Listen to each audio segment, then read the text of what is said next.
का स्वागत है। बड़ी खबर इस वक्त आपको बता दें जम्मू कश्मीर से, जहां पर देखिए पहलगाम पहुंचे हुए हैं गृह मंत्री अमित शाह और आतंकी घटना वाली जगह पर गृह मंत्री अमित शाह पहुंचे हुए हैं। आपको बता दें ये बड़ी खबर सामने आ रही है पहलगाम आतंकी हमले से जुड़ी हुई, और एलजी मनोज सिन्हा गृह मंत्री अमित शाह के साथ में मौजूद है। हेलीकॉप्टर से घटनास्थल पर पहुंचे गृह मंत्री अमित शाह। पहलगाम वही जगह जहां पर यह आतंकी घटना हुई है और आतंकी घटना वाली जगह पर पहुंचे हैं गृह मंत्री अमित शाह। साथ में जम्मू कश्मीर के एलजी जो हैं वो उनके साथ में मौजूद हैं। हेलीकॉप्टर से घटनास्थल पर पहुंचे हैं गृह मंत्री अमित शाह। इससे पहले उन्होंने परिजनों से मुलाकात भी की थी। ये तस्वीरें आप देखिए, वही स्थल है ये जहां पर कल आतंकी हमला हुआ और 26 जो लोग हैं, जो पर्यटक वहां पर मौजूद थे, जो वहां पर एंजॉय कर रहे थे, उनको आतंकवादियों ने गोलियों से भून दिया। अब उन परिजनों से मुलाकात की है, साथ ही उस घटनास्थल पर पहुंचे हुए हैं और घटना किस तरह से घटी है, आतंकियों ने किस तरह से हमला किया, आतंकवादी किधर से आए और कहां पर फरार हो गए, इस पूरी घटना को अंजाम देकर इन तमाम पहलुओं को देखेंगे गृह मंत्री अमित शाह और वहां पर जो मौजूद अधिकारी हैं उनसे भी जानकारी लेंगे। लेकिन ये बड़ी खबर, बड़ी अपडेट सामने आ रही है। इस वक्त घटनास्थल पर पहुंचे हुए हैं जहां पर यह आतंकवादी घटना हुई है, जहां आतंकियों ने उन पर्यटकों की जान ली है। उसी घटनास्थल पर पहुंचे हुए हैं गृह मंत्री अमित शाह। उनके साथ में जम्मू कश्मीर के एलजी जो है मनोज सिन्हा वो भी मौजूद हैं। ये देखिए उनका जो चॉपर है वहां पर पहुंचा और घटनास्थल पर गृह मंत्री अमित शाह। यही वो जगह है जहां पर कल आतंकवादी हमला हुआ है। टीआरएफ जो कि आतंकी संगठन है लश्कर का, उसने इस आतंकी हमले की जिम्मेदारी ली है। 26 मासूमों को मौत के घाट यहां पर उतारा गया और गृह मंत्री अमित शाह आतंकी हमले वाली जगह पर पहुंचे हुए हैं। आप ये तस्वीरें देखिए, और उससे पहले की ये तस्वीरें जहां पर उन्होंने इस पूरे हमले में जो मृतक हैं, जो घायल हैं, उनके परिजनों से मुलाकात की है। और देखिए आंसू थमने का नाम नहीं ले रहे हैं। जो तमाम परिजन हैं उनका दर्द भी गृह मंत्री अमित शाह ने सुना है। लेकिन इस घटना के बाद से पूरे देश में आक्रोश का माहौल है और हर ओर यही मांग की जा रही है, आतंकवाद को करारा जवाब दिया जाए, हर गोली का हिसाब लिया जाए। मोदी एक्शन में है, गृह मंत्री अमित शाह एक्शन में है। अब देखिए एक्शन किस तरह से लिया जाएगा, ये देखना सबसे ज़्यादा दिलचस्प होगा। कितना बड़ा जवाब जो है वो भारत देगा इन आतंकवादियों को, पाकिस्तान प्रायोजित आतंकवादियों को। और पाकिस्तान का जो लश्कर है उसी का देखिए एक और आतंकी संगठन है जो कि टीआरएफ के नाम से जाना जाता है, द रेजिस्टेंट फ्रंट, और इसी ने इस हमले की जिम्मेदारी ली है। लेकिन सेना का जो अभियान है, जो एक पलटवार है, उसकी भी शुरुआत हो गई है। आपको बता दें 2 आतंकवादियों को मौत के घाट उतार दिया गया है और सेना लगातार सर्च ऑपरेशन चला रही है। और सर्च ऑपरेशन में आतंकवादी किधर से आए थे वहां पर भी देखिए सर्च ऑपरेशन लगातार चल रहा है। हेलीकॉप्टर से, ड्रोन के जरिए और तमाम जो तकनीक है उसका भी सहारा लिया जा रहा है। ये देखिए आतंकवाद का पुतला फूंकते हुए ये लोग आपको नजर आ रहे हैं। देश के अलग अलग हिस्सों में इसी तरह की तस्वीरें हैं जहां पर लोग जो है वो लगातार ये मांग कर रहे हैं कि किस तरह से आतंकवादियों को अब करारा जवाब दिया जाए। 2 तस्वीरें हम आपको दिखा रहे हैं। एक तो आतंकवादी हमला जहां जिस तरह से हुआ, वहीं पर देश भर में किस तरह से आक्रोश देखने को मिल रहा है। ये देखिए आतंकवाद का पुतला फूंकते हुए ये लोग, नारेबाजी करते हुए, जिन आतंकवादियों ने उन आतंकवादियों ने जिन बेकसूरों को मारा है, वहां पर उन आतंकवादियों को भी सबक जल्द से जल्द सिखाया जाए। और उसी को लेकर आक्रोश है। आप ये देखिए पुतला फूंकते हुए ये जो लोग हैं अपना गुस्सा फिलहाल यहाँ पर जाहिर कर रहे हैं और सरकार से लगातार मांग की जा रही है कि इन आतंकवादियों को भी उनके अंजाम तक पहुँचाया जाए। तो देश के अलग अलग हिस्सों से इसी तरह की जो तस्वीरें हैं वो लगातार सामने आ रही हैं। लोग नारेबाजी कर रहे हैं, लेकिन आक्रोश जो है वो कहीं ना कहीं आंखों में ज़रूर देखने को मिल रहा है। ये स्केच में हम आपको दिखा रहे हैं किस तरह से ये जो आतंकवादी हैं जिन्होंने हमला किया, उन आतंकवादियों का स्केच ये जारी किया गया है।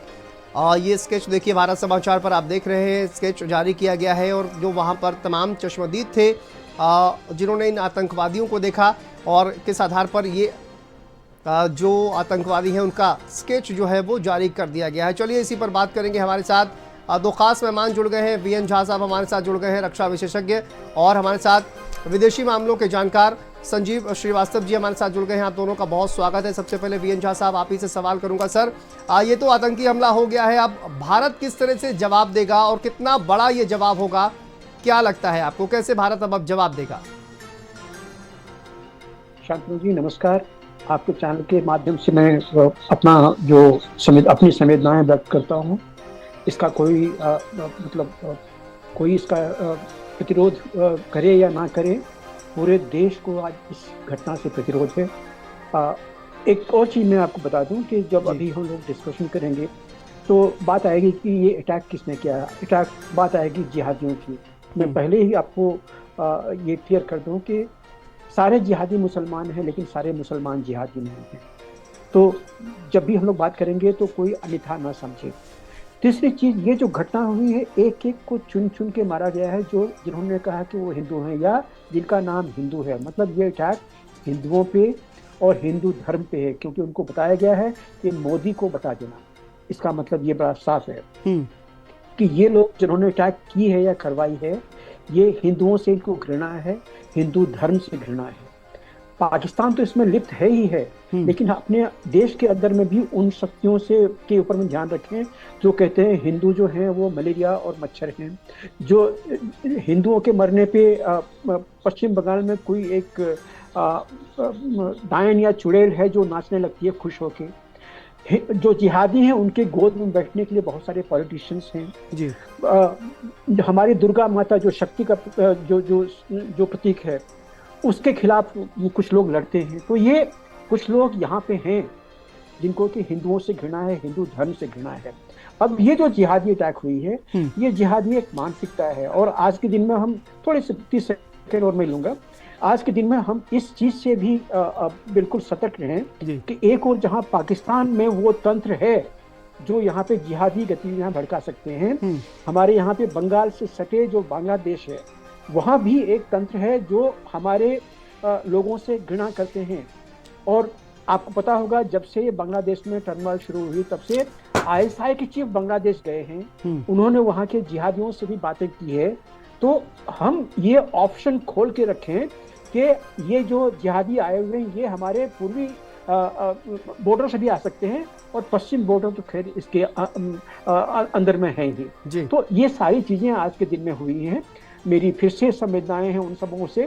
मैं कश्मीर घाटी में मेरी पोस्टिंग हुई थी 1990 में, जबकि ये चरम पे था ये टेररिज्म। जी, मैं एयरफोर्स स्टेशन श्रीनगर में था, जहां से कि हमें वो मस्जिदों की आवाजें सुनाई दे रही थी, गालिब सालिब गालिब, कन्वर्ट, फ्ली और डाई।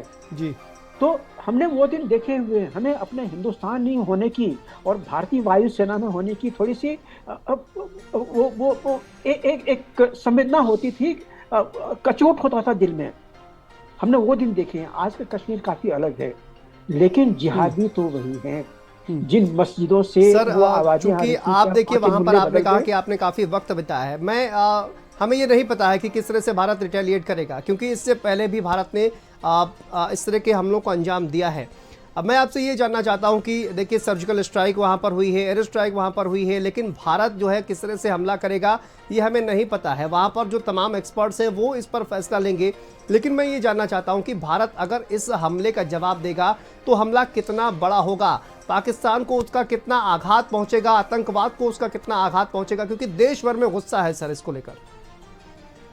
बेशक बेशक ऐसा चोट पहुंचना चाहिए जिसका दर्द की काफी दिनों तक होगा। एक सिर्फ सर्जिकल अटैक करके चुप हो जाना, ये इसका कोई आंसर नहीं है। हमने 2019 में किया था, उसके बाद हम चुप हो गए। देखिए, यहाँ की जो मानसिकता है जो पनप रही है, इसके खिलाफ तो एक्शन होना चाहिए। और एज ए डिफेंस एक्सपर्ट हम कई बार आपके चैनल पे और बाकी चैनल पे बता चुके हैं कि आज के दिन में हम जानते हैं कि पाकिस्तान हमारे भारत से सटे जो पाकिस्तान का एलओसी है, उसके दूसरी तरफ में 28 लॉन्च पैड्स हैं जिसमें टेररिस्ट भरे पड़े हैं। उनको वहां पे प्रोएक्टिवली वहां पे अटैक करना चाहिए। तो मैं उम्मीद करता हूं कि आज के दिन में जब मोदी सरकार जब जगी है, जब अमित शाह वहां पे हैं, अब मोदी जी भी वहां पे जा रहे हैं, तो कोई एक ऐसा कंसर्टेड एक्शन लिया जाएगा जिसमें कि इमीडिएट चैलेंज जो हैं जिहादी के, जो लॉन्च पैड से, पाकिस्तान के लॉन्च पैड से यहाँ पे आते हैं। अभी खबर आई थी कि अभी लगभग 7-10 दिन पहले किश्तवाड़ में एक इन्फिल्ट्रेशन हुआ था। हो सकता है कि ये वहां से भी आए हुए हैं, क्या हो सकता है कहीं से भी आए हुए हैं। आज के दिन में जिहादी गतिविधि हमारे पड़ोस में है और हमारे देश में भी है। आपने देखा होगा कि ये मुर्शिदाबाद में जो चीजें हुई हैं, क्या मुर्शिदाबाद से ध्यान हटाने के लिए ये कराई जा सकती है? ये तो जो बंगाल की जो हिंदू विरोधी सरकार है वही जाने, या फिर जो इन्वेस्टिगेशन होगी उसमें पता चलेगा। लेकिन इन सारी चीजों को आप ध्यान में रखकर चलें, सिम्टम्स को ना ट्रीट करें, बीमारी जो है, जड़ जो है उसको देखें, और बीमारी है आइडियोलॉजी। बिल्कुल, ये आइडियोलॉजी की बीमारी तो है ही सर। लेकिन आप ये देखिए कि इतना बड़ा अटैक वहां पर हुआ, आतंकवादी वहां पर आए हैं, लेकिन बिना लोकल सपोर्ट के क्या इतना बड़ा हमला करना पॉसिबल है? साथ ही वहां पर जो लोग मौजूद थे वहां पर सुरक्षा के इंतजाम आखिर क्यों नहीं थे, ये भी सवाल खड़ा हो रहा है। इतनी बड़ी संख्या में वहां पर पर्यटक है और एक भी सुरक्षा कर्मी नहीं है। बिल्कुल बिल्कुल, आपने ठीक कहा, बिना लोकल सपोर्ट के कुछ नहीं होगा। अगर आज के दिन में सुरक्षा सब फोर्सेस को ये लगता है कि वो किश्तवाड़ के थ्रू आए हुए हैं, तो किश्तवाड़ से यहाँ पे आके अटैक करने में उनको कम से कम 2-3 दिन लगे होंगे। इस 2-3 दिन में उनको लोकल पनाह जरूर मिली होगी, और वो बंदूक लेके वहां से नहीं आए होंगे। बंदूक उनको यहाँ पे लोकली मुहैया कराई गई है, मतलब इसमें बहुत सारे लोग लिप्त होंगे। लेकिन शांतनु जी, मैं आपसे बता रहा था कि अगर थोड़ा सा समझ दें तो ये जो जिहाद का जो केंद्र है, जो आइडियोलॉजी है, मैं इस पे थोड़ा सा कुछ बोलना चाहता हूँ, अगर आप मुझे इजाजत दें। देखिए, आज से लगभग 10 साल पहले रिजवी ने एक दरखास्त डाली थी सुप्रीम कोर्ट में कि हमारे कुरान में लगभग 26 ऐसे आयतें हैं जिससे कि घृणा और इंटॉलरेंस पैदा होती है, जो कि जिहादियों को पैदा करती है। और उस दरखास्त को सुप्रीम कोर्ट ने बिल्कुल सिरे से खारिज कर दिया। मैं भर्त्सना करता हूं सुप्रीम कोर्ट के उस जज की, मैं अपनी कैपेसिटी में, आपके चैनल से नहीं, मैं अपनी कैपेसिटी में, क्योंकि उसको चाहिए था कि एक एक्सपर्ट कमेटी बिठाए कि जो रिजवी ने एक सवाल उठाया हुआ है, वो एक्सपर्ट जो पैनल है वो जरा जांच करे उन आयतों को, कुरान के उन आयतों को, क्या इससे सही में क्या घृणा और इंटॉलरेंस होती है। अगर होती है तो कुरान की उन आयतों को अमेंड किया जाए या कुरान पे प्रतिबंध लगाया जाए। लेकिन सुप्रीम कोर्ट ने ऐसा कुछ नहीं किया। अभी पिछले महीने में एक छोटी सी पत्रिका है द काउंटर व्यूज, उसमें एक आर्टिकल आई थी, gross violation of fundamental rights in 26 versus of Quran. बिल्कुल, आपने देखिए कई ऐसी महत्वपूर्ण बातें उठाई हैं वीएन झा साहब। फिलहाल बहुत शुक्रिया, वक्त की कमी है। देखिए, और ये जो तमाम जो एक्टिविटीज़ वहाँ पर चल रही हैं उनको लेकर भी किस तरह से रिटेलिएट करेगी भारत सरकार, भारतीय सेना, ये देखना होगा। लेकिन इसी से जुड़ी एक बड़ी खबर हम आपको बता दें।